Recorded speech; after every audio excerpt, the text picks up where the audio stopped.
सभी माँ भक्तों को मेरा सादर प्रणाम। आज मैं यहाँ पर आपको नवरात्रि व्रत कथा पूजा की विधि एवं विधान बताने जा रहा हूँ।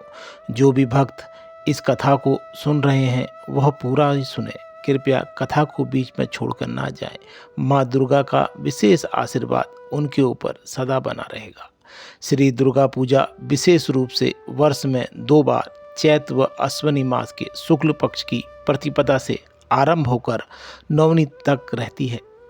देवी दुर्गा के 9 स्वरूपों की पूजा होने के कारण 9 दुर्गा तथा 9 दिन में पूजा होने से नवरात्र कहा जाता है। चैत्र मास के नवरात्र वार्षिक नवरात्र तथा अश्विनी मास के नवरात्र शारदीय नवरात्र कहलाते हैं। भगवती दुर्गा का साधक भक्त स्नान आदि से शुद्ध होकर शुद्ध वस्त्र पहनकर पूजा स्थल को सजाए। मंडप में श्री दुर्गा माँ की मूर्ति स्थापित करें। मूर्ति के दाईं ओर कलश की स्थापना कर ठीक कलश के सामने मिट्टी और रेत मिलाकर जौ बो दें। मंडप के पूर्व कोने में दीपक को स्थापित करें। पूजन में सर्वप्रथम गणेश जी का पूजन करके अन्य देवी देवताओं का पूजन करें। उसके बाद जगदम्बा माँ का पूजन करें। अब मैं आपको माँ दुर्गा की पूजा में लगने वाली पूजन सामग्री के बारे में बताता हूँ। जल, चंदन, रोली, कलावा, अक्षत, पुष्प, पुष्पमाला, धूप, दीप, नैवेद्य, फल, पान, सुपारी, लौंग, इलायची, आसन, चौकी, पूजन पात्र, आरती, कलश इत्यादि यह सभी सामग्री माँ दुर्गा जी की पूजा में लगती हैं। कुमारी पूजन 8 या 9 दिन तक इस प्रकार पूजा करने के बाद महाअष्टमी या रामनवमी को पूजा करने के बाद कुमारी कन्याओं को खाना खिलाना चाहिए। इन कुमारी कन्याओं की संख्या 9 से 10 वर्ष तक की होनी चाहिए। इन सब कुमारियों को नमस्कार कर यह मंत्र पढ़ना चाहिए। ओम कुमैयाय नमः, ओम त्रिमूर्तियाय नमः, ओम कल्याणाय नमः, ओम रोहिण्याय नमः, ओम कालिकाय नमः, ओम चंडिकाय नमः, ओम सांभव्याय नमः, ओम दुर्गाय नमः, ओम सुभद्राय नमः। पूजन करने के बाद जब कुमारी देवी भोजन कर लें तो उनके सिर पर अक्षत छुड़वाएं और उन्हें दक्षिणा दें। इस तरह करने से महामाया भगवती अत्यंत प्रसन्न होकर आपकी सभी मनोकामनाएं पूर्ण करती हैं। अब मैं आपको नवरात्रि व्रत कथा सुनाने जा रहा हूँ, तो सभी श्रोतागण इस कथा को प्रेम पूर्वक सुनें। प्राचीन काल में चैत्रवंशी सूरत नाम एक राजा राज्य करते थे। एक बार उनके शत्रुओं ने आक्रमण कर दिया और उन्हें युद्ध में हरा दिया। राजा को बालहीन देखकर उसके दुष्ट मंत्रियों ने राजा की सेना और खजाना अपने अधिकार में कर लिया, जिसके परिणाम स्वरूप राजा सूरत दुखी और निराश होकर वन की ओर चले गए और वहां महर्षि मेधा के आश्रम में रहने लगे। एक दिन आश्रम के निकट राजा की भेंट समाधि नामक एक वैश्य से हुई, जो अपनी स्त्री और पुत्रों के दुर्व्यवहार से अपमानित होकर वहां निवास कर रहा था। समाधि ने राजा को बताया कि वह अपनी दुष्ट स्त्री, पुत्र आदि से अपमानित होने के बाद भी उसका मोह नहीं छोड़ पा रहा है। उसके चित्त को शांति नहीं मिल पा रही है। इधर राजा का मन भी उसके अधीन नहीं था। राज्य, धन आदि की चिंता अभी भी उसे बनी थी, जिससे वह बहुत दुखी थे। तदंतर दोनों महर्षि मेधा के पास गए। महर्षि मेधा को दोनों ने अपनी व्यथा सुनाई। उन्होंने बताया, यद्यपि हम दोनों अपने स्वजनों से अत्यंत अपमानित और तिरस्कृत होकर यहाँ आए हैं, फिर भी उनके प्रति हमारा मोह नहीं छूटता। इसका क्या कारण है? महर्षि मेधा ने कहा, मन सशक्त के अधीन होता है। आदि शक्ति भगवती के 2 रूप है, विद्या और अविद्या। विद्या ज्ञान का स्वरूप है तथा अविद्या अज्ञान का स्वरूप है। अविद्या मोह की जननी है किंतु जो लोग माँ भगवती को संसार का आदि कारक मानकर भक्ति करते हैं, माँ भगवती उन्हें जीवन मुक्त कर देती है। राजा सूरत ने पूछा, हे भगवान, वह देवी कौन सी है जिसको आप महामाया कहते हैं? हे महर्षि, यह कैसी उत्पन्न हुई और उसका क्या अर्थ है? उसके चरित्र कौन कौन से हैं, यथा उसका प्रभाव, स्वरूप आदि सबके बारे में विस्तार से हमें बताइए। महर्षि मेधा बोले, राजन, यह देवी तो नित्य स्वरूप है। उसके द्वारा यह संसार रचा गया है। जब भी उसकी उत्पत्ति अनेक प्रकार से होती है। जैसे मैं बताता हूँ, संसार को जलमय करके जब भगवान विष्णु योग निद्रा का आश्रय लेकर शेष शैया पर सोए रहते थे, तब मधुकैटभ नामक असुर उनके कानों के मैल से प्रकट हुआ और वह ब्रह्मा जी को मारने के लिए तैयार हो गए। उसके एक भयानक रूप को देखकर ब्रह्मा जी ने अनुमान लगा लिया कि भगवान विष्णु के सिवाय मेरा कोई रक्षक नहीं है। किंतु विडंबना यह थी कि भगवान सो रहे थे। तब ब्रह्मा जी ने भगवान को जगाने के लिए उनके नेत्रों में निवास करने वाली योग निद्रा की स्तुति की। परिणामतः देवी योग निद्रा भगवान विष्णु के नेत्र, नासिका, मुख, बाहु और हृदय से निकलकर ब्रह्मा जी के सामने खड़ी हो गई। योग निद्रा के निकलते ही श्री हरि तुरंत जाग उठे। उन्हें देखकर राक्षस क्रोधित हो उठे और युद्ध के लिए उनकी तरफ दौड़े। भगवान विष्णु और उन राक्षसों में 5000 वर्ष तक युद्ध हुआ। अंत में दोनों राक्षसों ने भगवान की वीरता से प्रसन्न होकर उन्हें वर मांगने को कहा। भगवान ने कहा, यदि तुम मुझ पर प्रसन्न हो तो अब मेरे हाथों मर जाओ। बस इतना ही वर मैं तुमसे मांगता हूँ। महर्षि मेधा बोले, इस तरह से जब वह धोखे में आ गए और अपने चारों ओर जल ही जल देखा तो भगवान ने से कहने लगे, जहाँ पर जल ना हो उसी जगह पर हमारा वध कीजिए। भगवान बोलते हैं, तथास्तु। कहकर भगवान हरि ने उन दोनों को अपनी जांग पर लेटाकर सिर काट डाले। महर्षि मेघा बोले, इस तरह से यह देवी श्री ब्रह्मा जी की स्तुति करने से प्रकट हुई थी। अब तुमसे उनके प्रभाव का वर्णन करता हूँ, तो आप सुनो। प्राचीन काल में देवताओं के स्वामी इंद्र और असुरों के स्वामी महिषासुर के बीच पूरे 100 वर्षों तक घनघोर युद्ध हुआ। इस युद्ध में देवताओं की सेना परास्त हो गई और इस प्रकार देवताओं को जीतकर महिषासुर इंद्र बन बैठा था।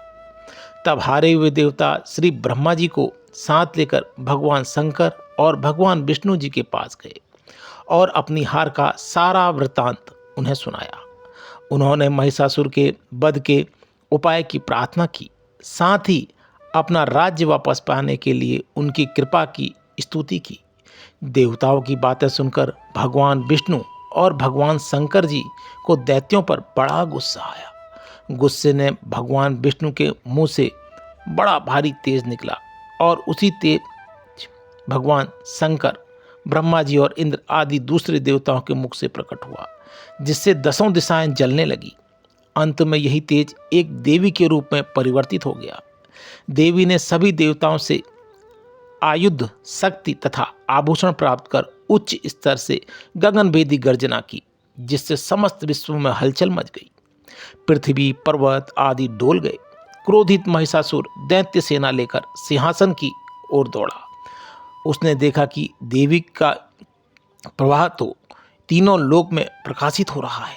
महिषासुर ने अपना समस्त बल और छल लगा दिया, परंतु देवी के सामने उसकी एक न चली।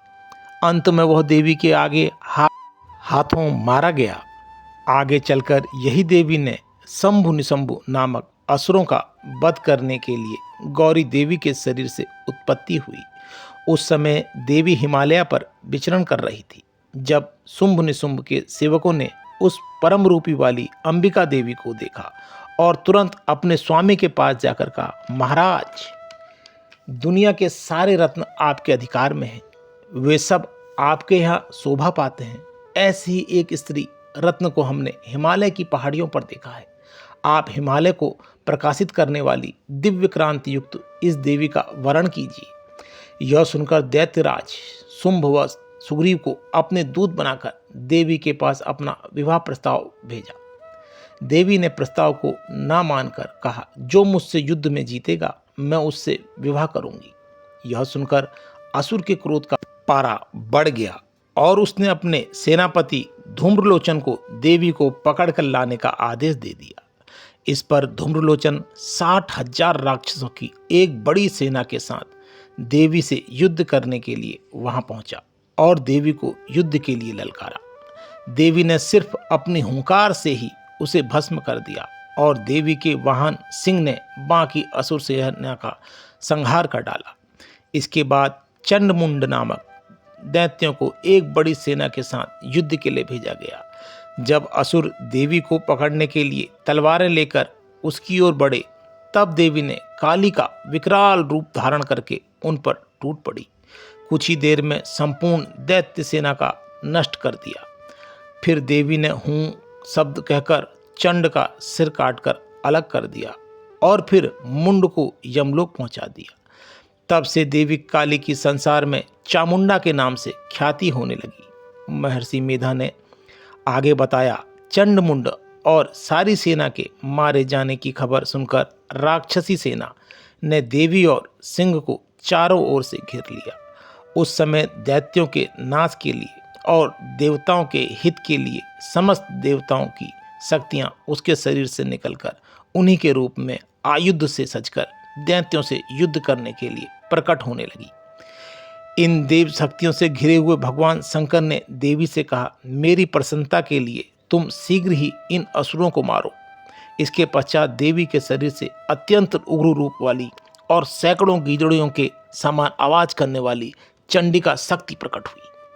उस अपराजिता देवी ने भगवान शंकर को अपना दूत बनाकर शुंभ निशुंभ के पास इस संदेश के साथ भेजा, जो तुम्हें अपने जीवित रहने की इच्छा हो तो त्रिलोकी का राज्य इंद्रदेव को दे दो। देवताओं को उनका यज्ञ भाग मिलना आरंभ हो जाए और तुम पाताल को लौट जाओ। किंतु यदि बल के गर्व से तुमको लड़ने की इच्छा हो तो फिर आ जाओ, तुम्हारे मांस से मेरी योगिनी तृप्त होगी। क्योंकि उस देवी ने भगवान शंकर को दूत के कार्य में नियुक्त किया था, इसलिए वो संसार में शिवदूती के नाम से विख्यात हुए। मगर दैत्य भला कहाँ मानने वाले थे, वह तो अपनी शक्ति के मद में चूर थे।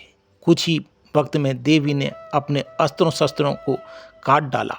जब बहुत से दैत्य काल के मुंह में समा गए तो महादैत्य रक्तबीज युद्ध के लिए आगे आया। उसके शरीर से रक्त की बूंदें पृथ्वी पर जैसे ही गिरती थी, तुरंत वैसे ही शरीर वाला तथा बलवान दैत्य पृथ्वी पर उत्पन्न हो जाता था। यह देखकर देवताओं को भय हुआ। देवताओं को भयभीत देखकर चंडिका ने काली से कहा, चामुंडे, तुम अपने मुंह को फैलाओ और मेरे शस्त्रघात से उत्पन्न हुए रक्त बिंदुओं से उत्पन्न हुए महासुरों को तुम अपने इस मुंह में भक्षण करती हुई तुम रणभूमि में विचरण करो। इस प्रकार उस दैत्य का रक्त क्षीण हो जाएगा और वह स्वयं ही नष्ट हो जाएगा। इस प्रकार अन्य दैत्य उत्पन्न नहीं होंगे।